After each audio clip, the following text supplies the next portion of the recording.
It put me right to sleep. Oh, did it? Yes, because it was just so soothing, although they got a little loud at some points. They woke me back up again, that's for sure. Yeah, we definitely had a cool lightning show last night. We had some of the severe reports of some of the hail. Could be looking at that once again, so get ready for another good night's sleep for Amanda. 54 in Waukesha, 49 in Milwaukee. As I mentioned at the top of the broadcast, we were already in the 60s very early today, like right after midnight, so it will go down as a day above average, but the better part of our day we're going to be struggling here in the 40s and low 50s.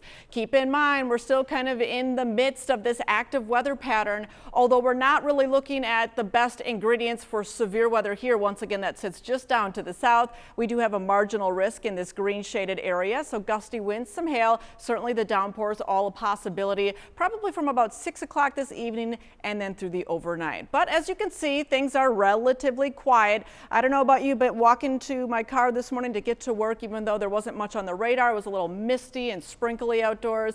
You can see that last bit of shower activity winding down. Still have a lot of lingering clouds out there, but we'll start to see some breaks in the overcast, and that will again lead to more instability building once we get some of that sun to work in. Overall, though, a lot of us had the potential to pick up about an inch of rain through the storms during the evening and through the overnight. Now, this is just estimated by our in-house radar, but again, about an inch here in many spots. So it was a little bit more widespread last night, and I think the same can be said for tonight's showers and storms. We're looking back to the south and west. We're seeing all this activity that continues to churn across places like Iowa, the mid-Mississippi Valley there. Again, all this will be tracking to the north and east, and it's going to bring those showers and storms back on later this evening. For now, though, temperatures are certainly warmer down to the south and west. 57 East Troy, 57 Kenosha, 53 Brookfield, not bad there, 54 Waukesha, but again, some of those cooler spots right up along the lakefront, courtesy of that northeast wind. Cudahy struggling there, 45 degrees this hour.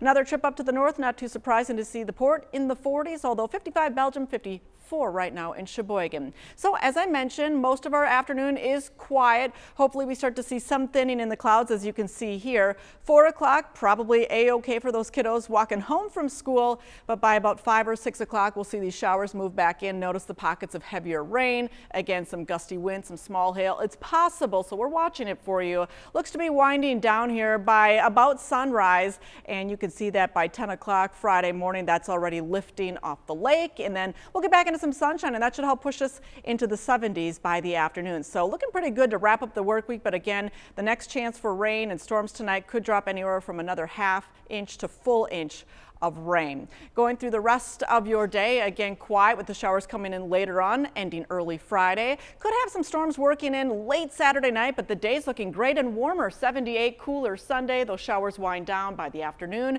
60s back to around 70 with more storms into next week. Wednesday, we'll see if there's more wet weather in that 10-day coming up. Rebecca.